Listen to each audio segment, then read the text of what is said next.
प्यारे बच्चों, good morning. Welcome to our online class. I am Poonam Gupta. आज की क्लास बहुत ही स्पेशल है बच्चों।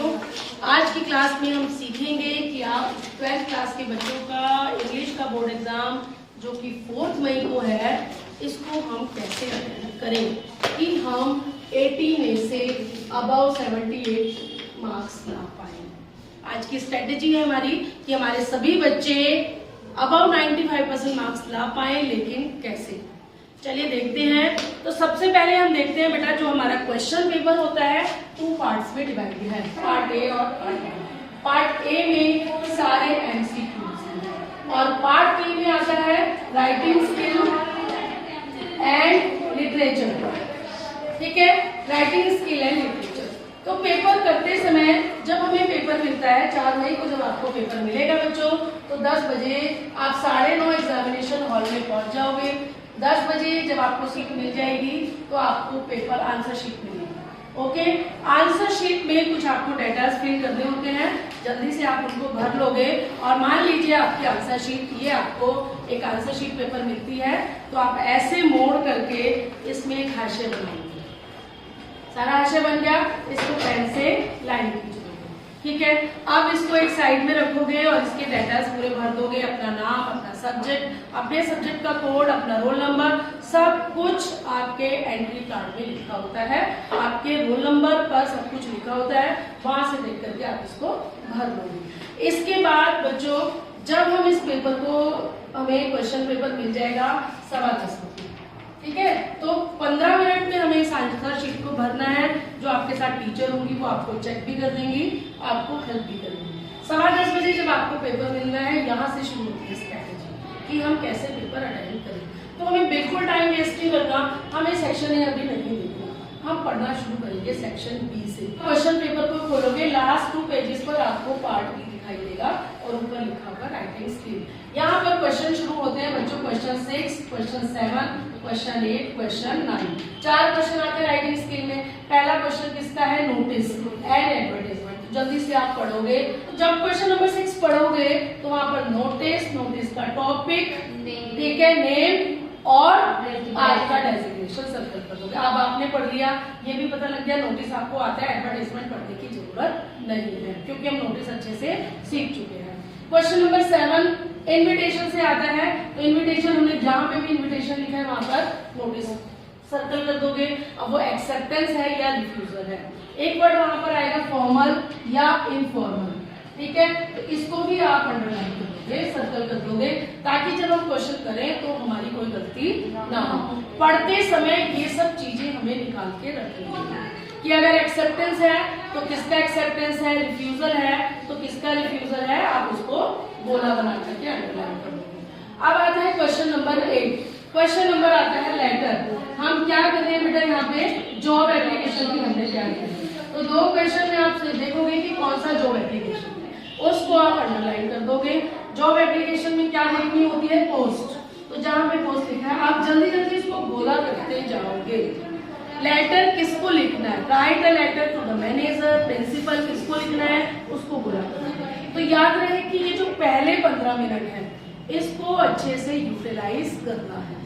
ठीक है, ये सब हमें अच्छे से याद है, सभी को याद है ये, बस हमें ध्यान से अंडरलाइन छोटे छोटे गोले उसके ऊपर बनाते जाना है, ताकि जब हम इन्हें अटेंड करेंगे तो हमारे लिए आसान हो जाएगा। जब हम क्वेश्चन करेंगे तब हम दोबारा इनको पढ़ेंगे और लिखना शुरू करेंगे।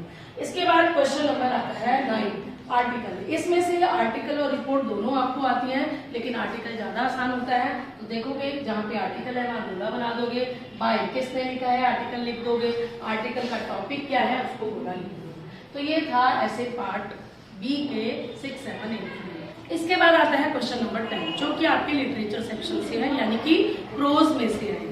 Short question answer. ठीक है, ये प्रोज और पोएट्री दोनों से आएंगे। तो क्वेश्चन नंबर जो 10 है वो फ्लेमिंगो से है।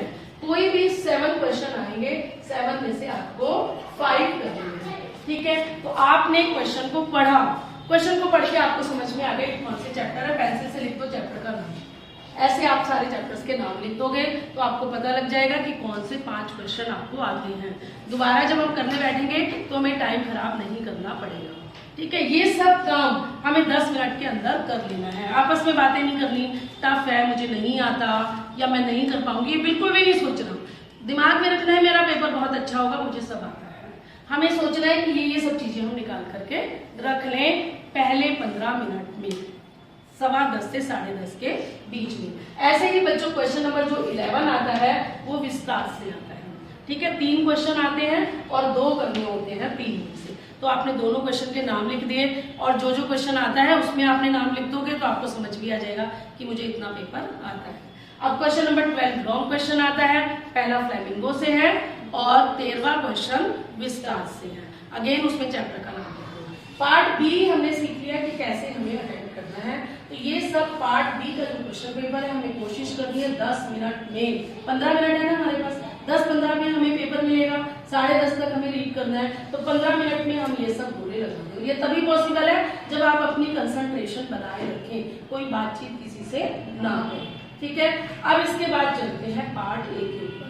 पार्ट ए में बच्चों सारे एमसीक्यूज हैं, तो हमें देखना है नोन क्या है। जो अनसीन पैसेज है वो तो हमने देखा नहीं हुआ, उसको पढ़ेंगे तो बहुत टाइम लगेगा, तो हम नोन पे चलते हैं, यानी कि पार्ट ए के हम चलते हैं क्वेश्चन नंबर 3 पे। अब हमें पता है ये किसमें से आता है, लेकिन जल्दी से कौन से सेक्शन में से आता है, ये प्रोज सेक्शन में से आता है। तो जल्दी से इसमें 3 पैरे होते हैं, 2 आउट ऑफ 3 करते होते हैं।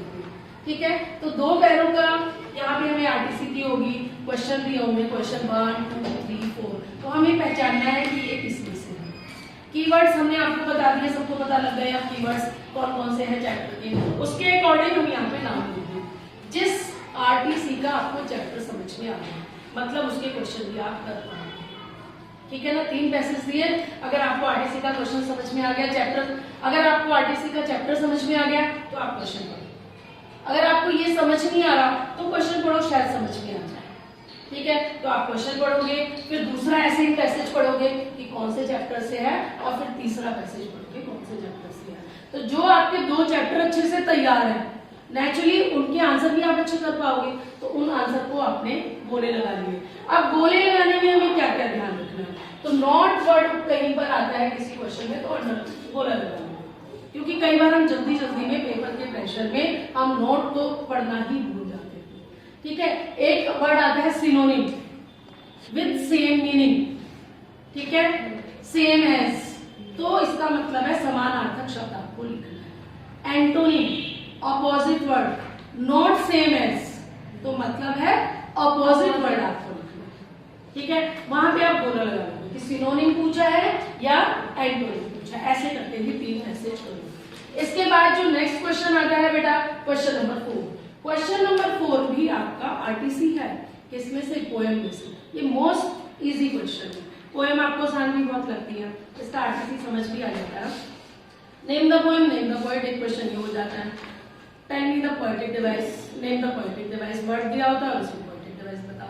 तो किन्हीं भी 5 पोएम है आपके कोर्स में, 3 आप अच्छे से करो और 3 का ये सब लर्न करके रखो।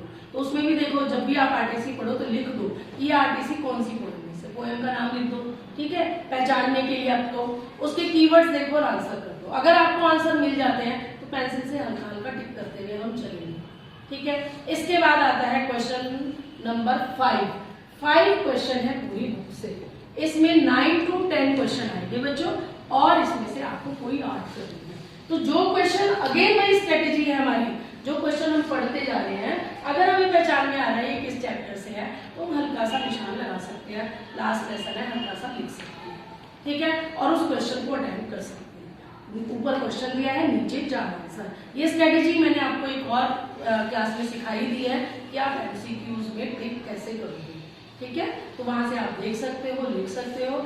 इसके बाद जब टाइम बचता है तो हम क्वेश्चन नंबर 1 और 2 पर जाएंगे, उनको पढ़ेंगे और सॉल्व करने की कोशिश करेंगे। जैसे ही 10:30 हो जाता है, you have to start writing. ठीक है, 10:30 होते ही आपको पेपर को लिखना शुरू कर देना है। क्या लिखेंगे सबसे पहले, राइटिंग। राइटिंग जो मुझे सबसे ज्यादा आता है मैं सबसे पहले वो लिखूंगा। ठीक है, तो मुझको नोटिस आता है, लेटर आता है, इन्विटेशन आता है, आर्टिकल का फॉर्मेट हमने कर लिया है, क्वेश्चन में जो 2 से 3 लाइन है वो लिखेंगे और उससे रिलेटेड जो हम लिख सकते हैं वो लिखेंगे। इसके बाद इससे अच्छा हमें क्या आता है फिर, क्वेश्चन आंसर। ठीक है ना। जो क्वेश्चन आंसर मुझे आते हैं मैं उनको लिखती जाऊंगी, ठीक है, और जो क्वेश्चन आंसर नहीं आता उसकी जगह छोड़ दूंगी, ठीक है। जब हम क्वेश्चन आंसर कर लेंगे तो हम जाएंगे रीडिंग सेक्शन के क्वेश्चन नंबर 3 पर, क्योंकि ये भी बुक से है। 3, 4, 5 आसान है ये करना। तो पहली बारी में हमें 1.5 घंटे में बच्चों पूरा पेपर कर देना है एक बार। क्यों 1.5 घंटे में पूरा कर देना? इसमें से हमें कुछ आता होगा, कुछ नहीं आता होगा। जो आता है हम उसको लिखते जा रहे हैं, जो नहीं आता हम उसको छोड़ते जा रहे हैं। हर क्वेश्चन के बाद 2 लाइनें छोड़ेंगे। मान लीजिए मैंने यहाँ पर किया है क्वेश्चन नंबर 10, ठीक है, सेंटर में मैं लिख दूंगी क्वेश्चन नंबर 10। पार्ट क्लोज कर रही हूँ, उसका मैं पार्ट ए कर दूंगी। इसका आंसर लिख दिया, यहाँ लिख दिया, 2 लाइन में ये आंसर आ गया। फिर मैं इसकी 2 लाइनें खाली छोड़ दूंगी, ताकि जब मैं रिवाइज करूं और मुझे कुछ याद आए तो मैं इन लाइनों में उसको लिख सकूं। समझ में आ रहा है बेटा? तो ऐसे आप इस क्वेश्चन पेपर को पूरा करोगे। फिर हम करेंगे पार्ट ए का question number 3, question number 4, question number 5। अब 1.5 घंटे में हमने पहला कर लिया था। अब इसके बाद हम इसको रीडिंग कॉम्प्रीहेंशन को करेंगे, ठीक है। 1.5 घंटे, किसी का 1.5 घंटे में होगा, किसी का 2 घंटे में होगा, कोई बात नहीं। अब पैसेज को पढ़ेंगे, पढ़ करके हम क्वेश्चन को अटेम्प्ट करेंगे और सारे एमसीक्यूज पर टिक करेंगे। कोई भी क्वेश्चन पेपर में छोड़ना नहीं है, ये आपको ध्यान रखनी है। कोशिश करना है कि 1.5 से 1 घंटे के अंदर हमारे ये दोनों क्वेश्चन नंबर 2 और 1 हो जाए। तो अभी भी कितना बच गया? आधा घंटा। अब इसमें जो क्वेश्चन हमें नहीं आता हमें बना करके लिख देना है। क्लियर हो रहा है? तो बच्चों अगर आप इस स्ट्रेटेजी को फॉलो करोगे तो आपको एक तो बहुत आसान लगेगा, कॉन्फिडेंस लेवल आपका बढ़ता जाएगा, क्योंकि आपका एक लिमिटेड पोर्शन पेपर होता जा रहा है। और दूसरा, छूटने का कुछ भी डर नहीं रहेगा कि मेरे को आता था पर मेरा पेपर छूट गया। अगर छूटेगा तो क्या छूटेगा? जो नहीं आता। वैसे तो छोड़ना ही नहीं है। एमसीक्यूज जब लास्ट में करते हैं तो कुछ भी आपको सोच समझ के एक टिक लगाना ही है, ठीक है। चेक मैम कर लेंगे कि सही है या गलत है। सही है तो आपको नंबर मिलेंगे, ठीक है। छोड़ना बिल्कुल भी नहीं है पेपर को, पूरी बुद्धि लगा के, पूरी कंसंट्रेशन से, शांत मन से पेपर को करना है। तो बेटा ये थी पेपर की टेक्निक कि how to attempt paper in exam. इसको आप ढंग से करें, अच्छे से करें। ऑल द बेस्ट, सभी बच्चों के बहुत अच्छे नंबर आए। टिल देन आपको अच्छे से पढ़ना है, याद करना है, ताकि इस स्ट्रेटेजी को फॉलो करके आप अच्छे से पूरे नंबर ला सकें। ओके बेटा, वीडियो अच्छी लगे तो लाइक करें, शेयर करें और जाने से पहले चैनल को सब्सक्राइब जरूर करें। Thank you.